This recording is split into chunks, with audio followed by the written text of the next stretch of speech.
मैंने मतलब एप्स्टीन शब्द बोला और स्पीकर साहब ने कहा नहीं नहीं नहीं नहीं नहीं नहीं नहीं नहीं, गैस सिलेंडर नहीं मिल रहा। हमारी एनर्जी सिक्योरिटी कॉम्प्रोमाइज कर दी गई है। आज अमेरिका कहेगा कि अगर हम रूस से गैस तेल खरीद सकते हैं, अमेरिका कहेगा अगर हम ईरान से, इराक से, किसी और से खरीद सकते हैं, मतलब एनर्जी सिक्योरिटी कॉम्प्रोमाइज हो गई। आज हम कांशीराम जी की याद करते हैं। उनका जो संघर्ष था, उनका जो विजन था, उनका जो हिंदुस्तान की राजनीति पर इफेक्ट था,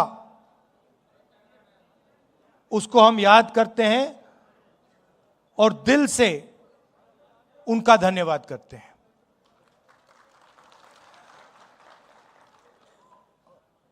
काफी लोगों ने भाषण दिए और कहना चाहता हूं कि हर भाषण में गहराई थी, हर भाषण में गहराई थी। लोगों ने अलग अलग चीजें कही। पहले भाषण में कहा कि हमें क्या चाहिए।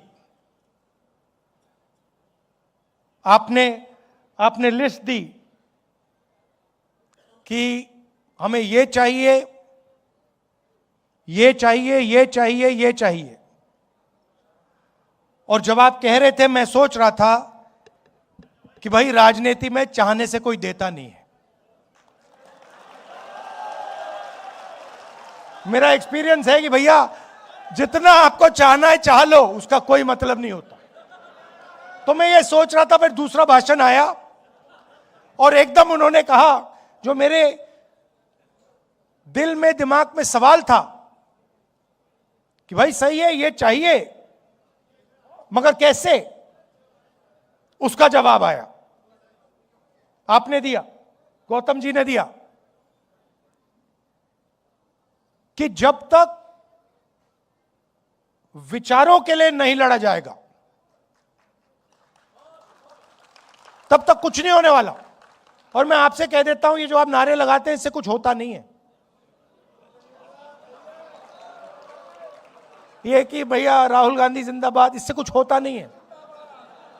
इससे मतलब पता नहीं अच्छा लगता होगा, मगर इससे कुछ होता नहीं है। होता कैसे है? गौतम जी ने कहा, जो मन बना लेता है कि ये जो हो रहा है इसको मैं एक्सेप्ट नहीं करने वाला हूं।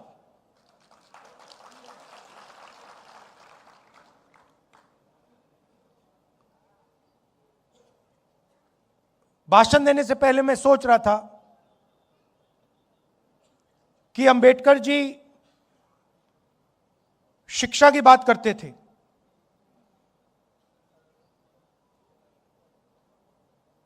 संगठित होने की बात करते थे, और जब कांशीराम रात में उत्तर प्रदेश में घूमते थे, वो पेन लिए घूमते थे और वो कहते थे कि पेन होता है, लिखाई इस साइड से होती है, शाही इस साइड में होती है, निब इस साइड होता है, ऊपर से कवर लग जाता है 15% का, वो कहते थे। और वो ये भी कहते थे कि पेन को ऐसे होना चाहिए कि समाज का फायदा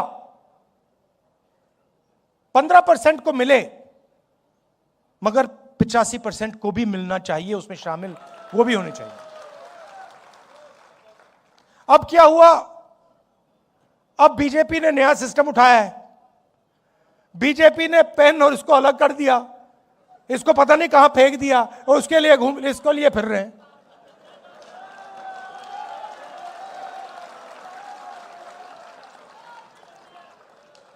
मतलब जो पहले रास्ता था जिस पे हम चल रहे थे और तेजी से चलना था, और उसमें कांग्रेस पार्टी की भी कमियां थी, इसीलिए कांशीराम जी सफल हुए। अगर कांग्रेस पार्टी अपना काम करती तो कांशीराम जी सक्सेस नहीं हो पाते। और मैंने किसी और से एक दिन कह दिया, पता नहीं सही कहा या गलत कहा, मगर अगर जवाहरलाल नेहरू जिंदा होते तो कांशीराम जी कांग्रेस के चीफ मिनिस्टर होते।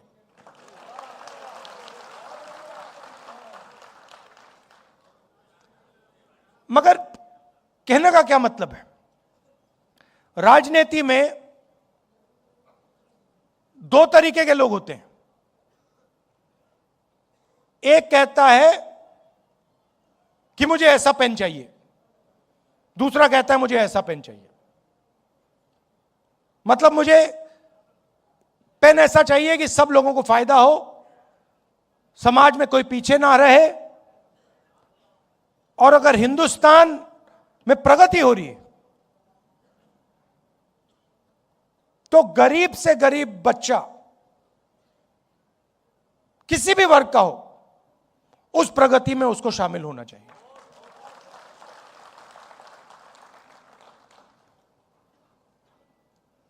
अगर हम हिंदुस्तान को आज देखें, हमारी संस्थाएं को आप देखिए, किसको भी चुन लीजिए, जुडिशरी चुननी है उसको चुन लीजिए,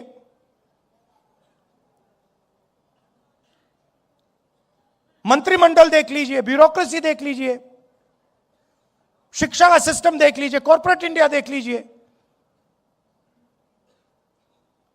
किसी एक को चुन लीजिए, और थोड़ी सी गहराई में आप जाएंगे तो आपको दिखेगा 85% उसमें कहीं है ही नहीं।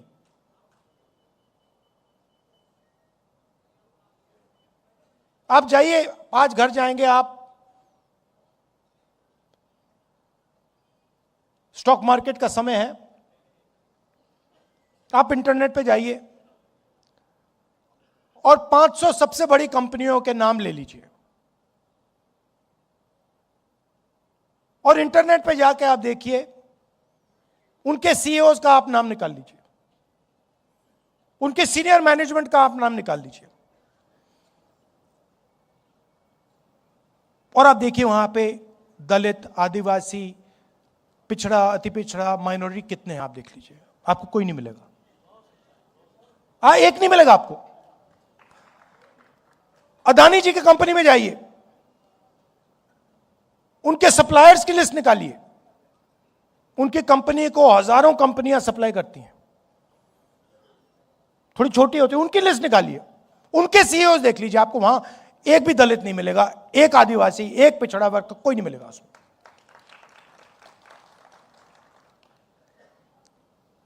किसी भी प्राइवेट अस्पताल में चले जाइए, आपके परिवार के लोग बीमार होते हैं, अगली बार आप जाएंगे जरा नाम पढ़िए, अपोलो हॉस्पिटल में जाके नाम पढ़िए डॉक्टरों के, वहां पे आपको एक दलित नाम नहीं मिलेगा, एक पिछड़े वर्ग का नाम नहीं मिलेगा, एक आदिवासी नहीं मिलेगा। और कॉन्स्टिट्यूशन कहता है कि यह देश सबका है, वन मैन वन वोट, जितनी आबादी उतनी भागीदारी, कॉन्स्टिट्यूशन कहता है कि सारे के सारे लोग एक जैसे हैं, कोई कम नहीं है, सब समान है। अच्छा, मनरेगा की लिस्ट निकालिए, उसमें आपको 85% मिल जाएगा, भरा हुआ है वहां पे वो, आप निकालिए। मजदूरों की लिस्ट निकालिए, जिन लोगों ने ये हॉल बनाया, शानदार हॉल, चमकता हुआ हॉल जिसमें हम भाषण कर रहे हैं, उनकी लिस्ट निकालिए। 60% आपको पिछड़ा वर्ग, अति पिछड़ा वर्ग, दलित, आदिवासी, माइनॉरिटी में मिलेंगे आपको।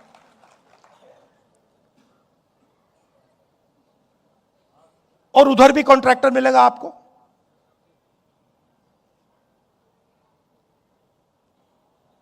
और यह स्थिति खराब होती जा रही है। अगर इंप्रूव हो रही थी तो अलग बात है। पहले कोई छोटा बिजनेस चला सकता था, उसमें 2, 3, 4, 5% घुस जाते थे।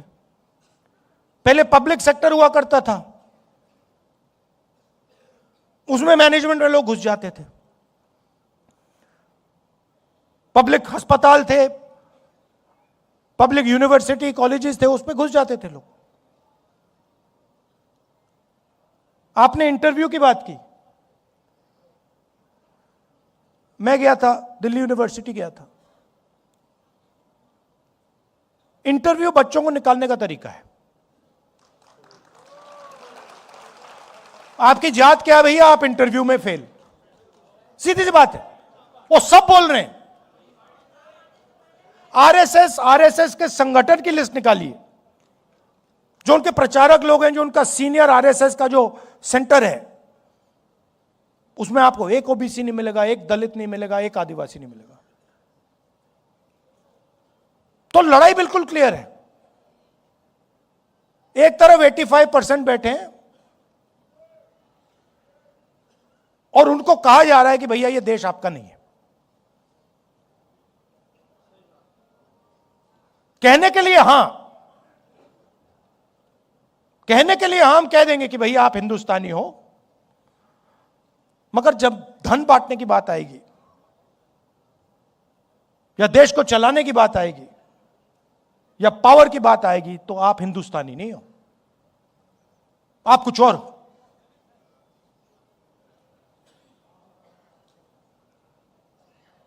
और यह संविधान के बिल्कुल खिलाफ है।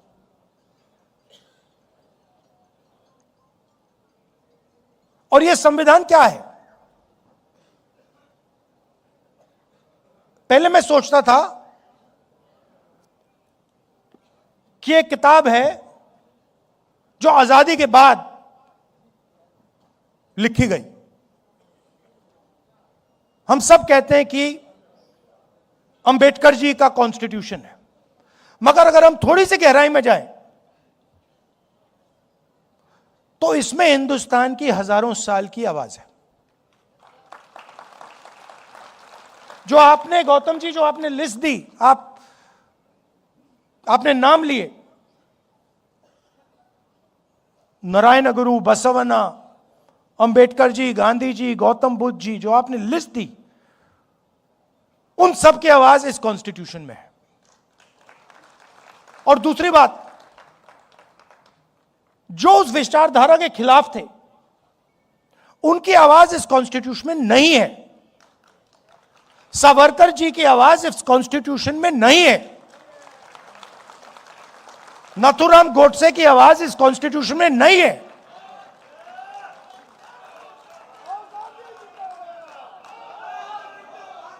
वो कुछ भी कह लें, नरेंद्र मोदी जी इस कॉन्स्टिट्यूशन की विचारधारा को नहीं मानते।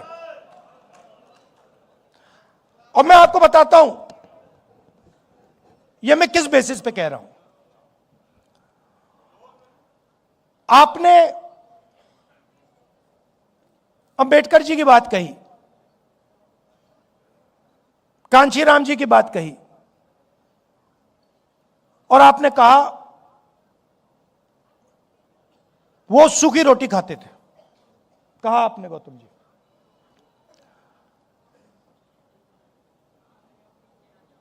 और अंबेडकर जी के बारे में लोग बहुत कुछ कहते हैं। कोलंबिया में पढ़ाई की, दलितों के लिए लड़े, इंटेलेक्चुअल थे, दलितों की लड़ाई लड़े, पूरी जिंदगी समाज के लिए दे दी। मगर मेन बात क्या है? मेन बात है कि वो कॉम्प्रोमाइज नहीं हुए। बाकी सब का कोई मतलब ही नहीं है। अगर कांशीराम जी कॉम्प्रोमाइज हो जाते, अगर वो अपने विचारों पर कॉम्प्रोमाइज कर जाते, अगर अंबेडकर जी कॉम्प्रोमाइज कर जाते, तो उनकी फोटो यहां कभी नहीं लगती। वो अगर अंबेडकर जी दुनिया के सबसे बड़े विद्वान होते, कोलंबिया से डिग्री लेके आ जाते, 24 घंटा दलितों के बारे में बात करते, आधी रोटी भी खा लेते, मगर अगर कॉम्प्रोमाइज हो जाते तो वो अंबेडकर जी नहीं होते।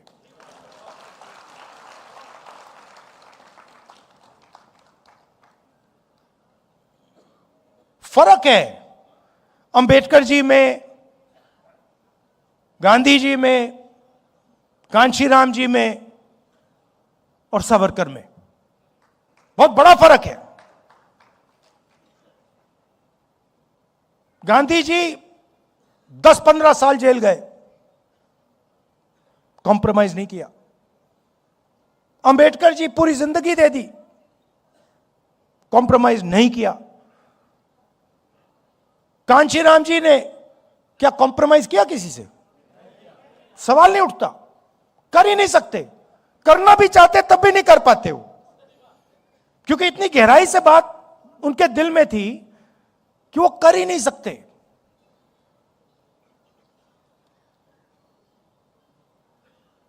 आप मोदी जी का चेहरा तो देखिए ना,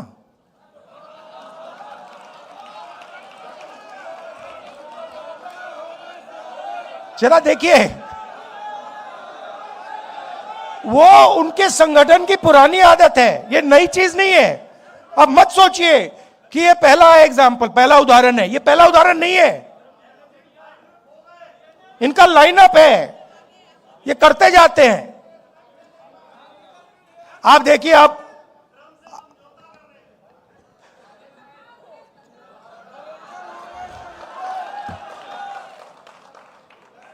कल मैं पार्लियामेंट में मैंने मतलब एप्स्टीन शब्द बोला और स्पीकर साहब ने कहा नहीं नहीं नहीं नहीं नहीं नहीं नहीं नहीं नहीं। मैंने कहा कि देखिए मामला एनर्जी सिक्योरिटी का है। मामला एनर्जी सिक्योरिटी का है। मामला यह है कि गैस सिलेंडर नहीं मिल रहा, हमारी एनर्जी सिक्योरिटी कॉम्प्रोमाइज कर दी गई है। आज अमेरिका कहेगा कि अगर हम रूस से गैस तेल खरीद सकते हैं, अमेरिका कहेगा अगर हम ईरान से, इराक से, किसी और से खरीद सकते हैं, मतलब एनर्जी सिक्योरिटी कॉम्प्रोमाइज हो गई। उसके बाद मैंने बोला क्यों हुई, और मैंने कहा ये जो हरदीप पुरी बैठा है, ये जिसको आपने ऑयल मिनिस्टर बनाया, ब्यूरोक्रेसी से उठा के ऑयल मिनिस्टर बना दिया, ये पहला कॉम्प्रोमाइज है। इसका तो नाम उधर एप्स्टीन फाइल में है, तो उसका दोस्त है।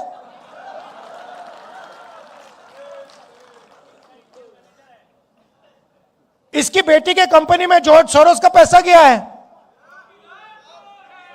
तो जैसे ही मैंने कॉम्प्रोमाइज शब्द का प्रयोग किया, स्पीकर कहते नहीं भैया, नहीं कॉम्प्रोमाइज सब नहीं बोल सकते।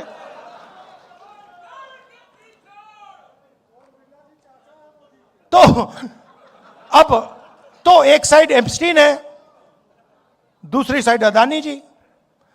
आपने बड़ी गहरी बात बोली, आपने बड़ी गहरी बात बोली।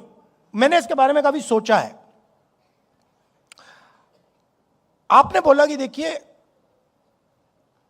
कांग्रेस पार्टी गरीब पार्टी है और कांग्रेस के जो बड़े बड़े नेता हैं वो अमीर हैं। नहीं, मगर आप बात समझिए, हम अमीर पार्टी होना ही नहीं चाहते हैं।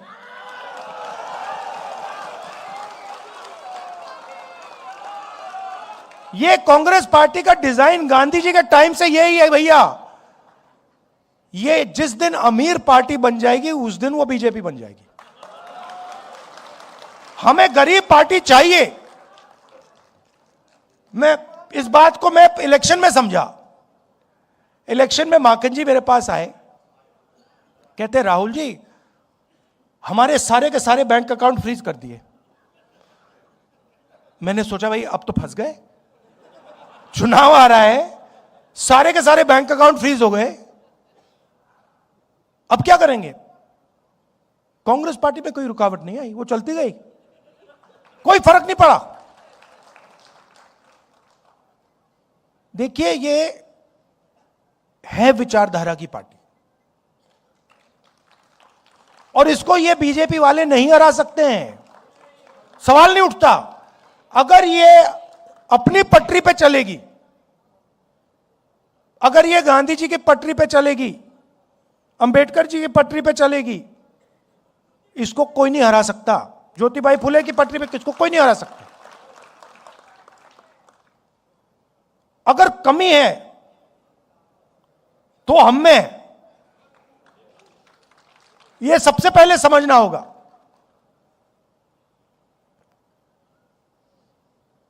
और अब हमने मन बना लिया है, कांग्रेस पार्टी ने मन बना लिया है कि जाति जनगणना होगा और दलितों को, पिछड़ों को, आदिवासियों को, अति पिछड़ों को, माइनॉरिटीज को हिंदुस्तान के पावर स्ट्रक्चर में जगह मिलेगी। और ये कुछ भी कह दे, कुछ भी कर दे, मैं इस बात को छोड़ने वाला नहीं हूं। और अब मामला बड़ा आसान हो गया है। मामला क्यों आसान हुआ? क्योंकि उनका जो आदमी है वो कॉम्प्रोमाइज है, उसको पकड़ लिया हमने।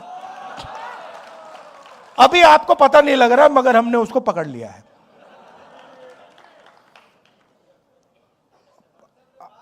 नहीं, वो पकड़ लिया है।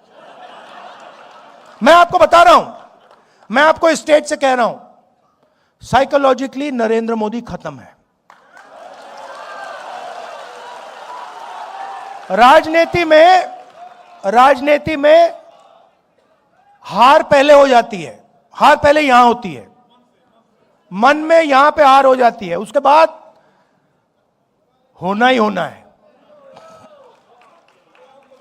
और आप ये समझिए कि कांग्रेस पार्टी के जो कार्यकर्ता हैं और जो हमारे दलित भाई हैं, आदिवासी भाई हैं, पिछड़े वर्ग के भाई हैं, जिन्होंने प्रेशर बनाया,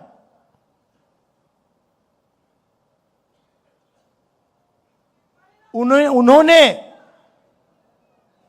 नरेंद्र मोदी को खत्म किया है। और मैं आपको बता देता हूं, देखिए,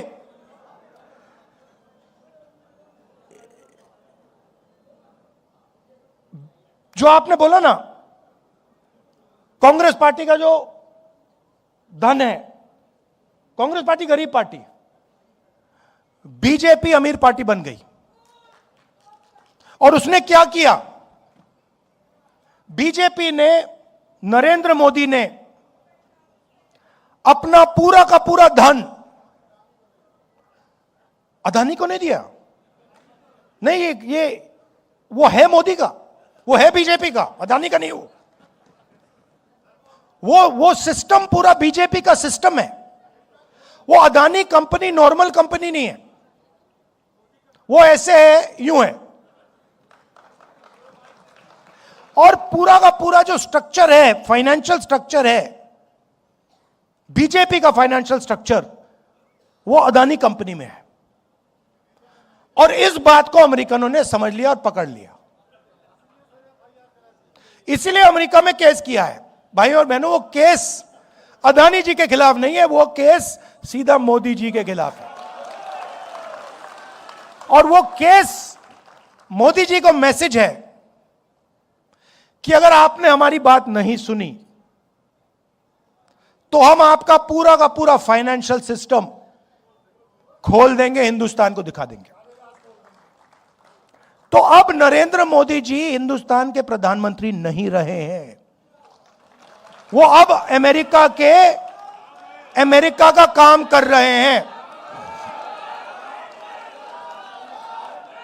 और जब मैं ये बात पार्लियामेंट में कहने जा रहा था, नरेंद्र मोदी भाग के निकल गए। आंख में आंख नहीं मिला सकते।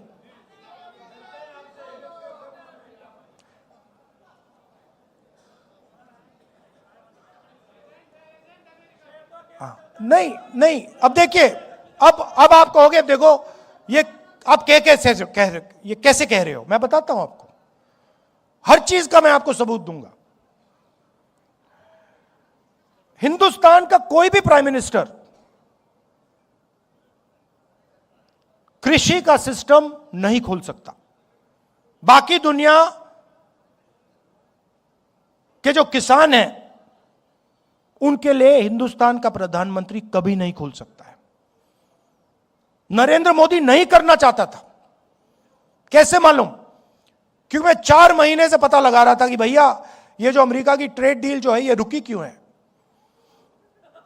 अनऑफिशियली पूछ रहा था मैं, और हर बार जवाब आ रहा था कृषि के मामले पे हम कॉम्प्रोमाइज नहीं करेंगे। मेरा भाषण हुआ 1 घंटा रोका, फिर शुरू हुआ, फिर रोका, फिर शुरू हुआ, फिर रोका, फिर शुरू हुआ। उसके बाद में तकरीबन 6 बजे शाम को जैसे ही प्रधानमंत्री पार्लियामेंट से भाग के गए, उसके एकदम बाद प्रधानमंत्री ने ट्रंप को फोन किया। कैबिनेट से नहीं पूछा, ये हमारे कृषि मंत्री हैं, इनसे नहीं पूछा, गडकरी जी से नहीं पूछा, फॉरेन मिनिस्टर से नहीं पूछा, सीधा फोन लगाया और ट्रंप को कह दिया कि भैया मामला फिट है, डील साइन कर दूंगा। और ट्रंप ने ट्वीट कर दिया, जो काम 4 महीने के लिए रुका हुआ था, जो कॉम्प्रोमाइज आपने 4 महीने नहीं किया, वो आपने 15 मिनट में क्यों कर दिया? एप्स्टीन और अदानी और भी चीजें हैं जो मैं जानता हूं, मगर ये 2 हैं, ये 2 मेन चीजें, और फिर 2-3 और चीजें हैं। क्या दिया नरेंद्र मोदी ने? हिंदुस्तान का पूरा डेटा पकड़ा दिया। अगर अमेरिका को चाइना से मुकाबला करना है, चाइना के पास दुनिया का सबसे बड़ा डेटा का पैकेज है, नंबर 2 पे हिंदुस्तान का है। हिंदुस्तान के डेटा के बिना अमेरिका चाइना के सामने खड़ा नहीं हो सकता। सीधी बात है। नरेंद्र मोदी ने आप सबका डेटा, हिंदुस्तान की जनता का डेटा सारा का सारा अमेरिका को दे दिया। हमारा डेटा अमेरिका कहीं भी रख सकता है, अमेरिका में रखना चाहता है अमेरिका में रख सकता है। 20 साल का टैक्स हॉलिडे दिया उनको, और हम अपने ही डेटा को चेक नहीं कर सकते। हम उनसे नहीं कह सकते कि भैया इस डेटा का ऐसे प्रयोग नहीं करोगे। गया, मानो सऊदी अरेबिया ने या रूस ने अपना पूरा का पूरा तेल अमेरिका को दे दिया। यह नरेंद्र मोदी ने किया। दूसरी बात, नरेंद्र मोदी जी ने कहा कि हर साल 9 लाख करोड़ रुपए का माल हम अमेरिका से खरीदेंगे। 9 लाख करोड़ रुपए का माल हम अमेरिका से खरीदेंगे। मैं आपसे पूछना चाहता हूं, अगर 9 लाख करोड़ रुपए का माल हम अमेरिका से खरीदेंगे तो हमारे बिजनेस क्या करेंगे? हमारे स्मॉल मीडियम बिजनेस क्या करेंगे? तो डेटा दिया, वायदा किया कि 9 लाख करोड़ रुपए का माल खरीदेंगे। कपास, सोया, फल, बादाम, अखरोट, दाल।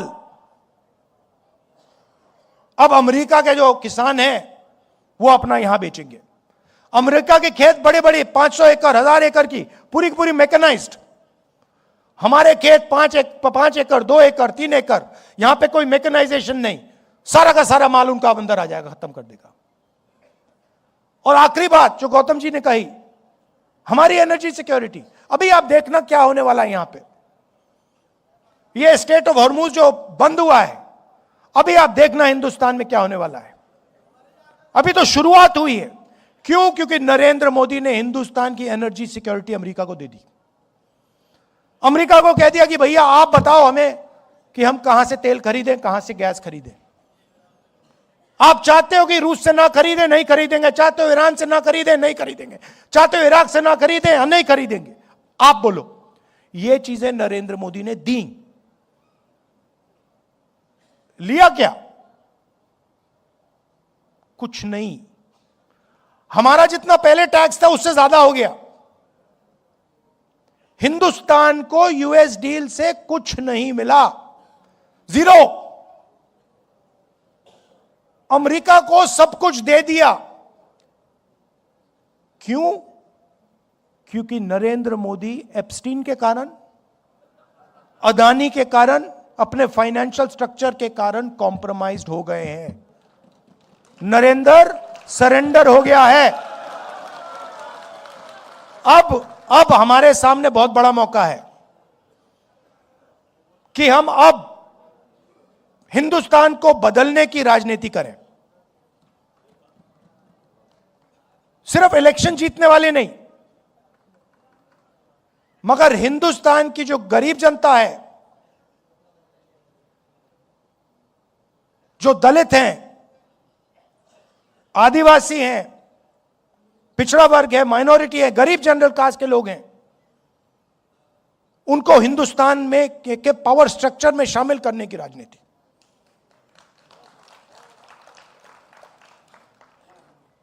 और उसके लिए आपको आपके दिल में कुछ होना पड़ेगा। नारों से नहीं होने वाला। अगर कांग्रेस पार्टी के पास उत्तर प्रदेश में